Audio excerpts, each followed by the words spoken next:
I'm going to share my screen.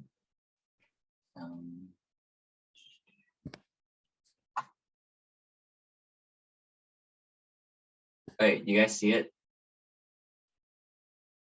All right, cool. All right, this will be interactive. So to begin, so this will be eating and feeding disorders with Hocus Pocus. So to begin, can you guys just like list to me some eating disorders that are in the DSM-5? Binge eating disorder. Yep. Anorexia. Cool. Anything else? Bulimia with binging and purging is like a specific one, maybe. Mm-hmm.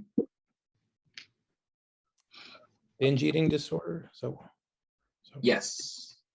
What are the other like ones that are not as popular? I know that there's one that's really long. Like the name is really long. I forget what it's called. non-specified eating disorders. Yeah, there's other specified and unspecified. There's, I think you may be thinking of avoidant/restrictive food intake disorder. Yes, that one. There's also pica, and then there's also rumination disorder. So yes, these are the DSM-5 eating disorders. Okay, so I'm going to talk about article. The article is called "The Altered Insular Response to Sweet Taste Processing After Recovery from Anorexia and Bulimia Nervosa." In general, there's not that much research in eating disorders in the past like 10 to 15 years that's like super groundbreaking. So in general, there needs to be more research in this field. So let's begin with this, neurology. So basically, the sweet taste perception is peripherally recognized by the tongue's sweet taste receptors, and then they're transmitted through the brainstem and thalamus to the primary gustatory cortex, which comprises the frontal operculum and anterior insula, which is in the green. The anterior insula and associated gustatory cortex respond to the taste and physical properties of food, and may also respond to its rewarding values. The subgenual anterior cingulate cortex is linked to the hypothalamic and brainstem pathway that mediate autonomic and visceral control. And then, or the orbital frontal cortex, which is always on our right. The orbital frontal cortex is associated with flexible incentive responses to changing stimuli. And these regions innervate a broad region of the rostral ventral central striatum, where behavioral repertoires are computed based on these inputs. So basically, it's just like a working diagram of like how everything relates to each other and how we perceive taste and why things taste good and why we want to eat good things and don't want to eat bad things. Okay, and then secondly, I just want to introduce sucrose versus sucralose. And I'll tell you how the study goes, but sucrose has calories and sucralose doesn't have calories, but they are similar makeup and they both are recognized by the tongue sweet receptors. So basically, this article talks about how we want to study recovered anorexics and recovered bulimics and how their brain functions when they taste sucrose versus sucralose to see if there's any differences. The reason why we're doing recovered anorexics and recovered bulimics is because when they're actually in their active eating disorder phase, they're too symptomatic to even, there's too much going on with them to even study. So that's why they want to see what happens to the brain after you recover from your eating disorders. So participants, we had 14 women recovered from anorexia nervosa, 14 from bulimia, and 14 controls. The ones that had anorexia nervosa had lost weight purely by restricting the diet and not binge eating or purging. And the ones with bulimia never had been emaciated and average body weight of over 85%. None of them have either had both of them. They both recovered. They all are on stable weight, ideal body weight for at least 12 months, regular menstrual cycles. And then also the controls had no eating disorder or psychiatric disorder, no serious medical or neurological illness, no first-degree relatives with eating disorders. So basically very good controls. Study for 30 days. Participants were instructed to fast overnight and to arrive at an fMRI facility between 7 and 8. They received a 604-calorie breakfast, and then they were given sucrose and sucralose solutions every 20 seconds for a total of 120 samples. And then they were put into the fMRI machine to see what brain parts light up. Okay, I'm just going to go straight to the result and discussion. Within the cortical limbic circuits involved in appetite regulation, they found that the right anterior insula response to sucrose was diminished in women recovered from anorexia nervosa and exaggerated in women recovered from bulimia nervosa. And then in another study, Vox compared hunger and satiety states while drinking chocolate milk and showed that in the hungry state, patients with anorexia nervosa exhibited less insular activity. So that's like also confirming that those studies are alike. So again, the anterior insula, just from some neurology, it's a well-established as a primary taste cortex, which integrates the sensation of taste with multiple bodily sensations to generate an internal milieu or the interoperative state. It's part of the limbic sensory cortex, and it's involved in representations of the hedonic state of the individual.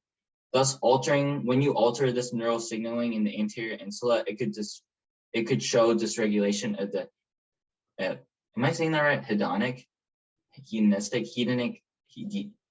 taste processing in individuals with eating disorders.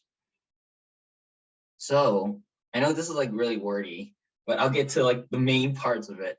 So brain imaging studies giving tastes of sugar to healthy individuals and food deprived compared with satiated states have constantly shown that receipt of sucrose in the food deprivation state results in relatively higher activation in the insula and orbital frontal cortex, potentially reflecting perceived changes in that state.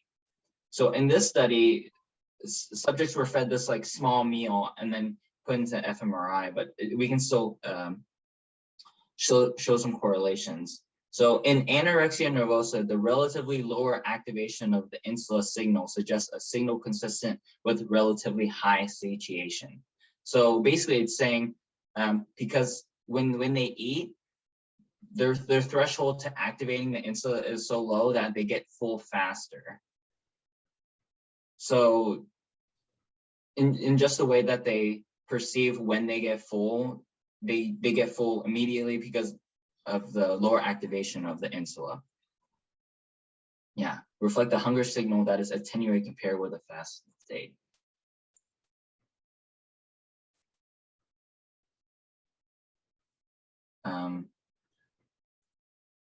Another perspective, anorexia nervosa may simply fail to accurately recognize hunger because of altered homeostatic interruptive signals. There might be a discrepancy between their perceived internal body state where they're full and bloated and their actual internal body state. So like they're being in a calorie deficit.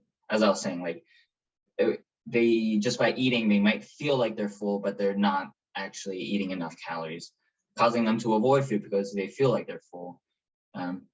In contrast, based on healthy subjects, there's increased anterior insula activity in bulimia nervosa, which is like kind of the opposite, represents exaggerated interoceptive perception of hunger and deprivation signal, which may mutually amplify the reward and homeostatic systems, leading to excessive food intake.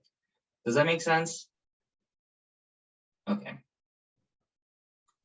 So in this case, the right anterior insula is actually more activated, or so then it takes longer for them to get full, and then they also just consume more because of that. Let's see. So yeah, so in regards to the sucrose or sucralose, women recovered from anorexia nervosa showed greater response to sucrose than to sucralose. So better response to the ones that have calories than the ones that don't have calories. While women recovered from bulimia nervosa showed greater response to the ones that don't have calories compared to the ones that do have calories. And so we're just saying that like there could be a way, there's a mechanism that can differentiate between the sweetness of the foods and like the caloric intake of the food as well, which is like really interesting. Okay, so but now what? So what do we do with this research that we know of?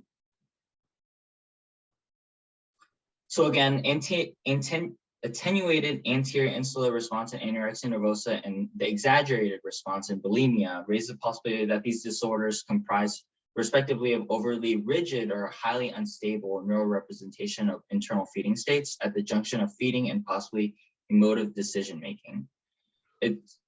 So possibly we want to modulate these experiences by either enhancing the insular activity in anorexia nervosa patients that have low activation, or like dampening the ones that are in bulimia. You could do that through biofeedback. You could also train the insular cortex by using the fMRI. You can also use like top-down modulation by inhibiting the urge for bulimics to eat by employing cognitive training. And then there's also you could also try some mindfulness techniques or DBT.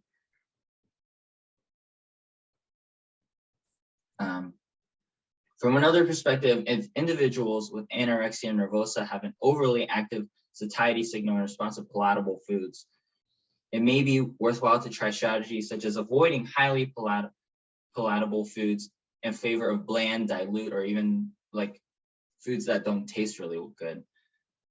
And perhaps recommending multiple small meals of equivalent daily calories in order to avoid overstimulation of their insula and early satiety. And then there's also pharmacological modulation of insular reactivity might increase sensitivity of foods to patients with anorexia or attenuate the hypersensitivity in patients with bulimia.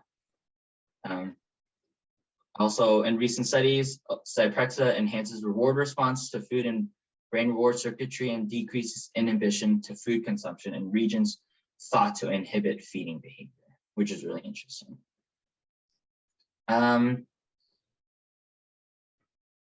So how does eating disorders relate to Hocus Pocus? Is the age-old question. Do you guys have thoughts? Are the three of them just representative of binge eating, bulimia, and anorexia? Of the three girls. Like metaphors? I like that thought. Anybody else? That's all I got.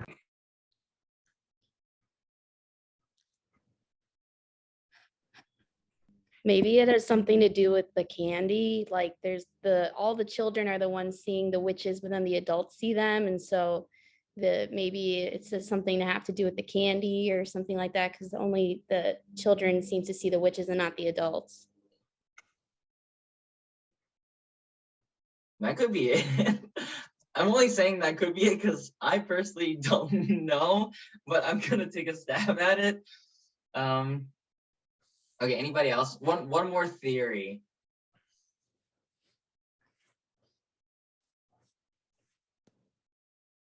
Anybody?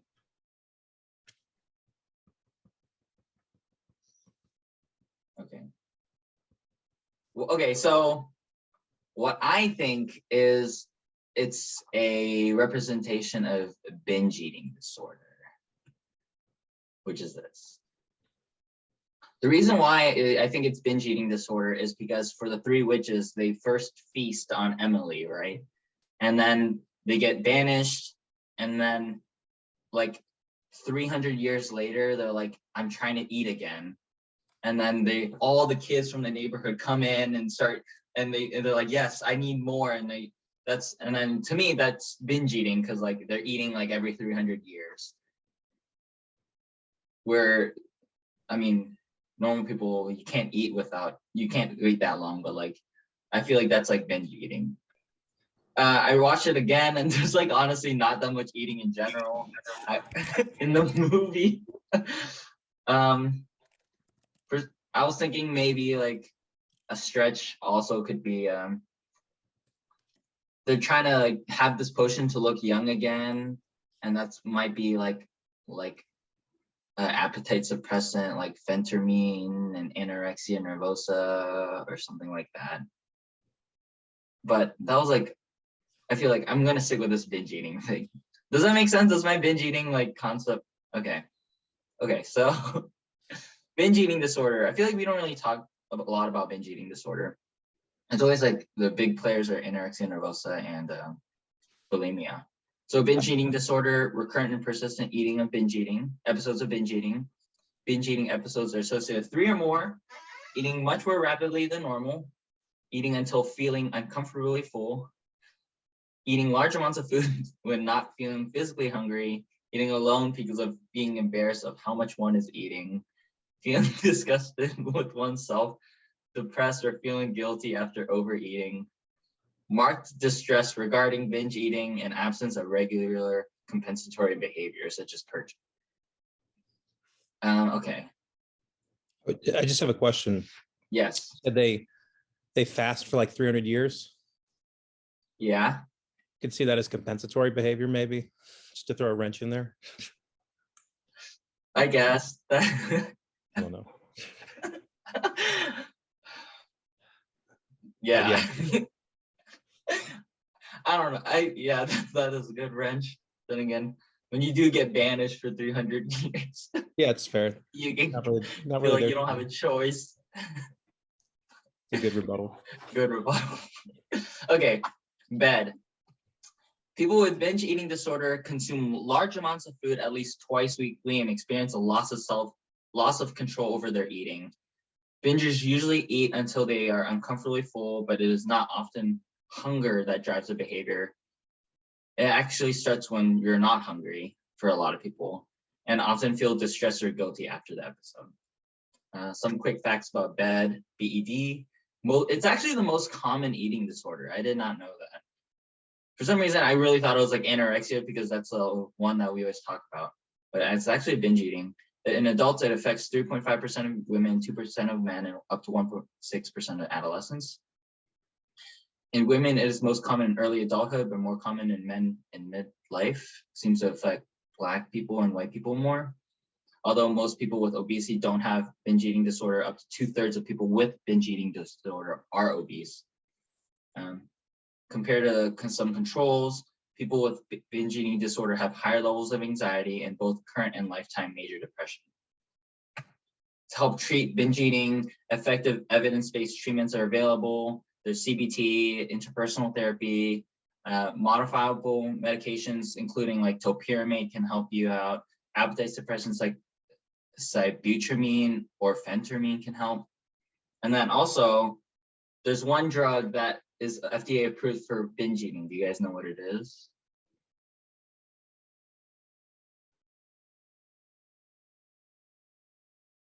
Would it be, it's one of those stimulants, right? Correct. Those Vyvanse? Vyvanse? Yeah, it's Vyvanse. So yeah, it's first approved in 2007 as a once daily med for ages 6 and older for kids for ADHD in patients ages 6 and older. Oh my gosh. Schedule 2, active ingredient is lisdexamfetamine dimesylate. It did a clinical trial with 724 adults with moderate to severe binge eating disorder. It showed that participants taking Vyvanse experienced a decrease in the number of binge eating days per week and had fewer obsessive compulsive binge eating behaviors compared with those taking placebo. And then that's something that we care about. How do you dose it? Initial 30 in the morning, may titrate up increments of 20 up to 70. Discontinue when you don't have binge eating, obviously. Contraindications are hypersensitivity, amphetamine products, or concurrent use of MAOIs. And then also with all stimulants, using caution with pre-existing psychosis or bipolar disorder. And then to end it all, I want to just talk about eating disorders in general, especially like anorexia or bulimia or even binge eating.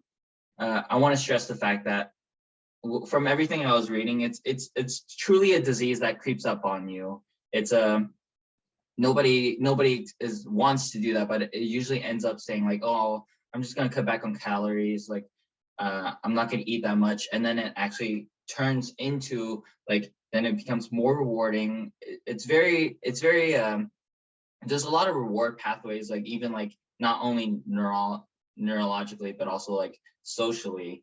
You, as in, like, say you start losing weight, then people start complimenting you, and then you feel good about the compliments. And then it's kind of like the lottery system where like you don't know when you're gonna win, but you know if you keep doing it, you're gonna win eventually. It's kind of like that with the compliments. So that's like the creates a habit, and then that's when you like keep wanting to do it. That's when you get a compliment. There's some studies showing that people that like starve themselves help with their negative affect, so that not only helps you with their mood, but also makes them feel better.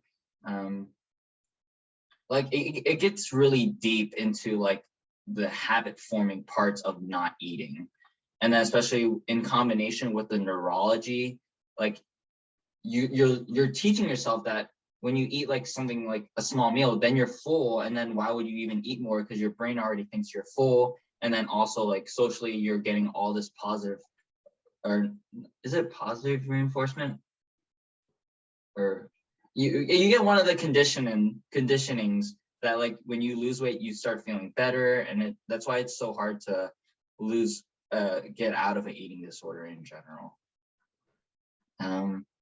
I think that's all I had to say about eating disorders. This isn't a question. However, I listened to this podcast called Psyched, like while I'm driving or something. It's PSYCHED. And they have 2 episodes on eating disorders. One is like how to diagnose, and then the other one is how to treat. It's actually really good. If anyone like wants a refresher on them, because I personally get confused with all of them. Yeah. Psyched. Okay, nice. Yeah, it's actually interesting. Okay, do you guys have any questions about what I talked about? Or any comments about like what you think about eating disorders and like how it's so pervasive? And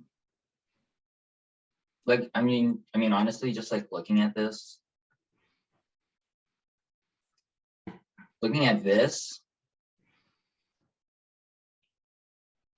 I feel like I did that last night.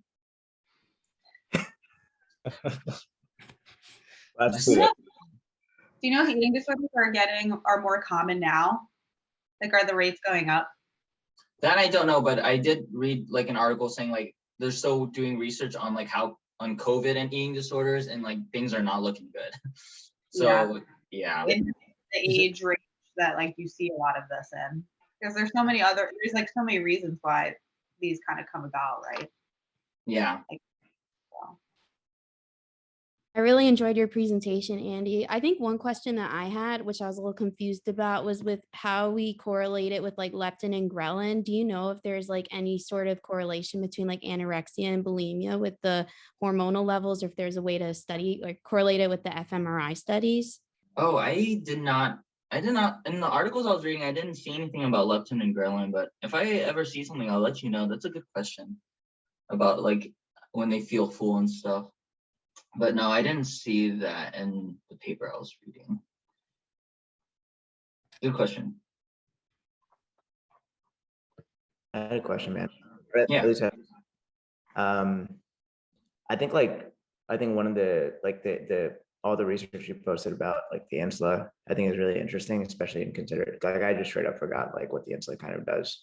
So I just like did a little bit of reading right now. And I think one of the things that sticks out to me from like that article I just posted is just like it's connected also to like self-empathy. And I like the way that I sort of think about like the way that I was taught about anorexia, at least when I spent a couple of weeks on the eating disorder unit in 4th year of med school. There's a lot of like self-hatred, and there's also just like the psychodynamic component of like these patients usually come from like overly controlling families, and this is almost like them recovering some semblance of control by saying like I'm going to control my eating, you know what I mean? But I think of like the distorted self-image and like that deep self-hatred of like their own body shape. Going back to that picture that you posted up in like one of the first few slides of like the girl like has a different figure than what she sees.